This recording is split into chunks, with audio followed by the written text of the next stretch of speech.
Hi everybody, my name is Francesca Kennedy. I work with International Surrogacy Center. I'm the executive director there. So my actual role is actually working with intended parents that are coming to us for the first time. So this is perfect. So today what I'll do for the time that we're here is I'll go over just what I would do if you were to contact me and wanted some more information. So I'll kind of go through those steps and stop and see if anybody has any questions that I could answer. So a little bit first just about the agency. I know we presented earlier, but I'll just kind of go over that. We're located in Southern California. We're right between Los Angeles and San Diego, closer to San Diego. What that means is we are near, Los Angeles, San Diego. We're near clinics all over the area. But the other thing is we also have the majority of our surrogates are located in Southern California. Which is really nice for us because we can then be near them. If they need us to attend appointments with them, that's important to us. They also can attend support groups that we offer and feel that kind of camaraderie and that feeling of having other people with them that are going through the process that understand what surrogacy is about. So that's a little bit about us, where we're located. We've been in business since 2012. There's 12 of us that are working there. Many of us actually have been surrogates ourselves, so it's definitely the women that work there are very passionate about what they do, and how can we not be? We get to help bring babies into the world for people that really, really want them. So how can we not be passionate about doing that? So a little bit, I'll go into the process of just some more information about the steps. So a little bit, I'll start with how we intake a surrogate. We have several women that would love to be a surrogate, but there's a lot of things that we'll check to see if she even qualifies. So the first thing that we'll do is she will call us, or she'll send us a request for information. So the first thing, we're going to take about 10-15 minutes to go over questions we have for her. Some of those questions are financial stability. We do require to see her paycheck stubs and make sure that she's stable. We're not obviously looking for a wealthy woman, but we just want to make sure that she can put a roof over her head and feed herself and her family, those things. The other things we're looking for is her past pregnancy history. So that means that they all need to have had a good pregnancy history. There's things that we know that she might be disqualified for, but there are things that we don't know and we have to check on. But for the most part, her history has to be a good pregnancy history, and she's had to have had a child in the past, and that child has to be living with her. The other things we're looking for is medication. Is she on any type of medication, and why? Those things are important that we know. So there's a list of questions that we're going to ask just from the beginning to see if she qualifies, and we might disqualify her just from that first conversation. If she passes that, the next step that we'll do is we'll then ask her to go over our application, to fill it out, and then we'll set up an in-person meeting. So if she's local to us, we'll meet her in person. If she's, say, Northern California, hours away from us, then we'll set up a Skype. Because in that Skype meeting or in-person meeting, we're actually going to have a 1 hour to 2 hour conversation of the whole process. So this is when we get a chance to explain to her the steps that she's going to take, the time commitment. There's medication involved that she's going to have to take and make sure she's comfortable with that. The responsibility that I can't promise that this is going to happen or that this is going to happen in a year's time. So those are things that she really needs to be aware of, that even though she had great pregnancies and quick ones with her own, this is different, and it might take a little longer, or it might, there's differences. So I want her to be aware of that. So by the time she leaves that appointment with us, she's usually very excited. It's a very exciting process for a surrogate, knowing that they get to help somebody else, and they really love it. Usually most women that are surrogates love being pregnant, and it's an exciting moment for them.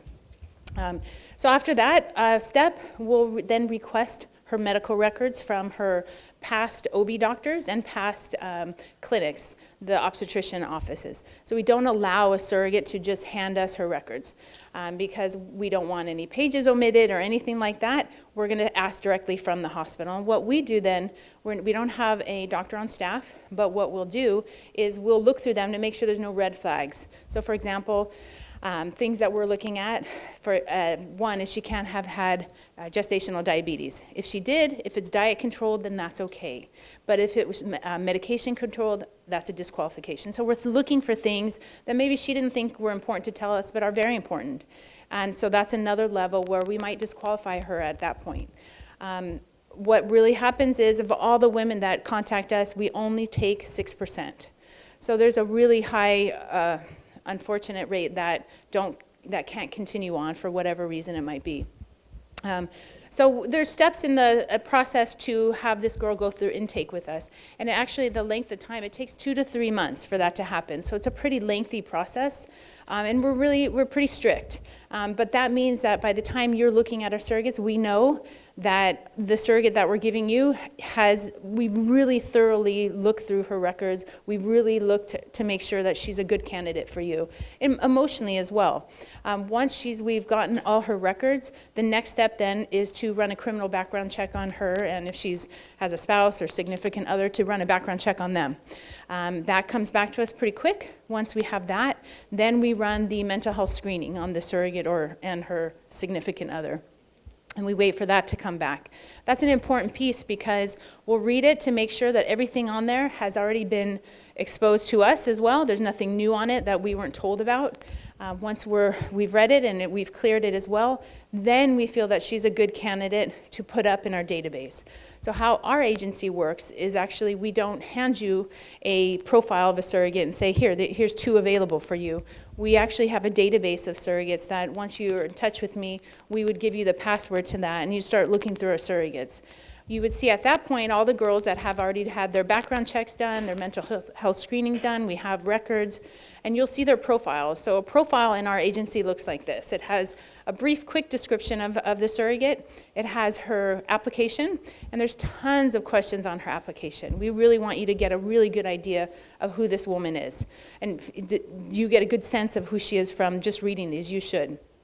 The other thing is you'll see pictures of her and her family, give you an idea of just a little bit about her significant other, her kids. And then last, you'll see her fee sheet. So her fee sheet is all the different fees that apply to her. In our agency, the first-time surrogates fees are pretty much similar across the board. The only things that differ are her lost wages and her insurance situation. So those 2 things might be a little bit different per surrogate. The proven surrogate, a surrogate who's been a surrogate before, is called a proven surrogate. Those fees are a little bit higher. They're similar, but they're higher base compensation. And you'll see, once you're seeing profiles of surrogates, when you get to that point, that'll make more sense, and you'll see that. But our profiles in our database are very clear as to what you're getting into and the costs involved with that surrogate. So what happens is once you see a surrogate that you like in our database, first thing I tell intended parents is our surrogates, match really fast. We don't have surrogates that sit up in our database for months and months at a time. There's many more intended parents, unfortunately, than there are surrogates. So if you see a surrogate in our database and you have a feeling of, I think this is her, please email me immediately and I'll put her on hold for you. Because what happens is if you take a day, think about her, and then say, oh yes, that's the one, she might be on hold already by somebody else at that point. So I don't mind holding her for you while you get a sense of, I think she's it, and then you can get back to me in a day and say, yep, we've decided she's the one. No problem. Now, great, I'll keep moving forward. Before I move forward, does anyone have any questions on that piece? No, okay. So what happens after that point, after seeing a surrogate that you have a good connection or feeling about, the next step then what I'll do is at that point you should have an IVF clinic already on board. And I'll send the records to your IVF clinic. The surrogate's records will be sent directly to them, and they'll review them. Because the first piece is, I think you should know what your doctor has to say about her. Maybe they haven't physically seen her yet, but based on her records, you should know, is this a good candidate for you? So that's why I'm happy to send the records to your clinic to have them kind of pre-review them. And that takes a week or so. We get the response back from that. And then if the doctor says, great, yes, then what I'll do is I'll send then your surrogate your profile. And you've already made your profile. We'll talk about that piece.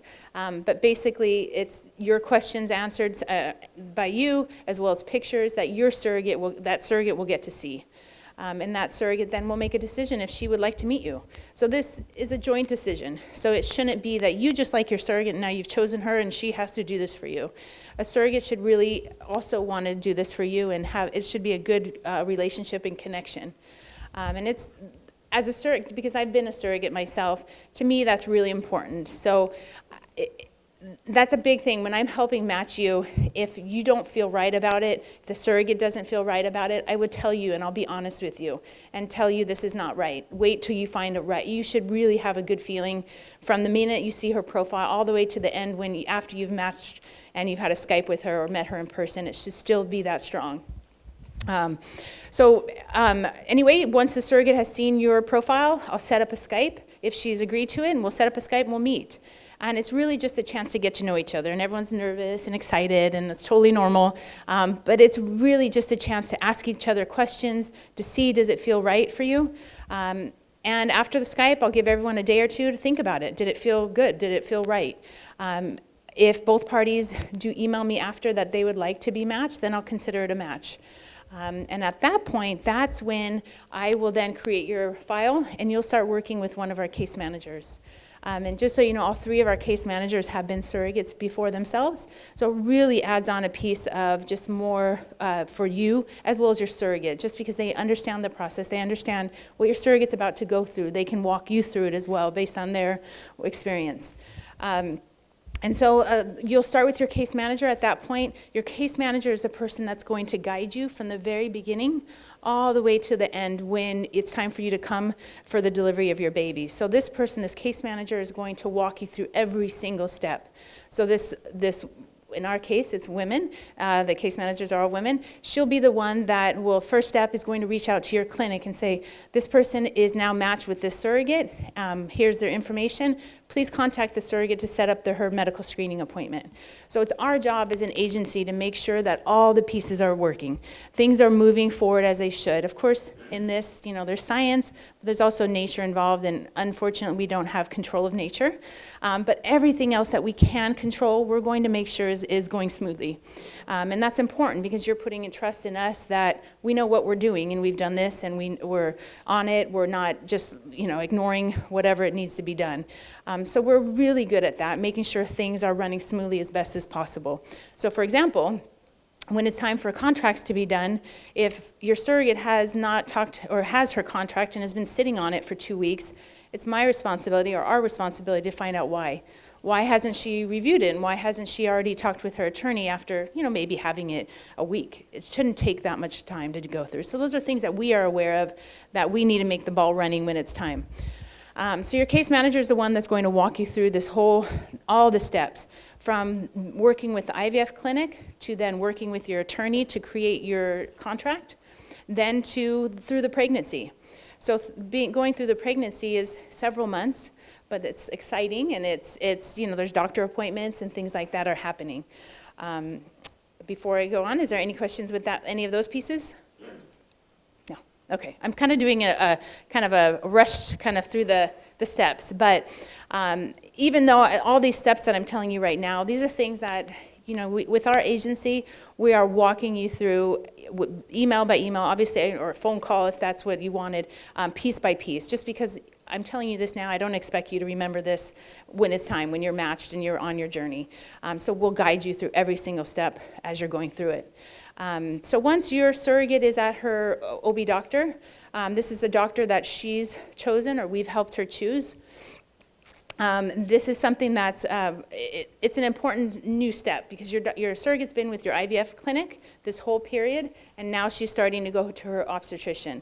So it's a big transition. So we'll go with her to that first appointment and then kind of help transition her. From now, it's her responsibility to update everybody, us included, on what the doctor had to say at every single appointment. And there's testing and there's things like that we're going to make sure gets sent to everybody, so you're aware of what tests the doctors recommend, things like that. Unfortunately, a doctor out in California, they see the surrogate as their patient. So they don't see the intended parents. Yes, it's your baby, but it's the surrogate's body. So they see the surrogate as the patient, and that's who they want to communicate with. So a lot of times the information is sent through the surrogate to you on what the doctor had to say. There's a lot of things we can do to help with getting you in there into the appointment, and getting you on the phone if we need to. If you're there, please go to an appointment with your surrogate. That's the best way to really get some hands-on information as well. But that's little pieces we can talk about too. But really, delivery time, we'd suggest that you come 2 weeks before the due date of a singleton pregnancy. 38 weeks is average time of delivery is term, you just never know. I can't even tell you when a baby will be born. A doctor can't tell you. Nobody can tell you. So we suggest 38 weeks is when you should arrive. We do ask that you stay 3 weeks after delivery date, because 3 weeks after is going to give us enough time to help you get your birth certificate and to help you get the baby's U.S. passport done. I wouldn't suggest shorter than that, because then you're running out of time and it gets to be very stressful. So 3 weeks after delivery is the date. That's kind of a packed kind of process. I'm happy to have, this is what I do every day. I love it. I love being able to help you from the beginning all the way to the end. So if you want to have, a Skype with me in a few weeks, I'm happy to do that in a month, in 2 months, in a year. Whenever you're ready, I'm happy to just go over more information with you and walk you through the process. It's a lot of information, and especially this is your first time kind of hearing about it, but that's what I'm here for. So thank you so much, and I'm over in the booth over there and happy to talk more. Okay.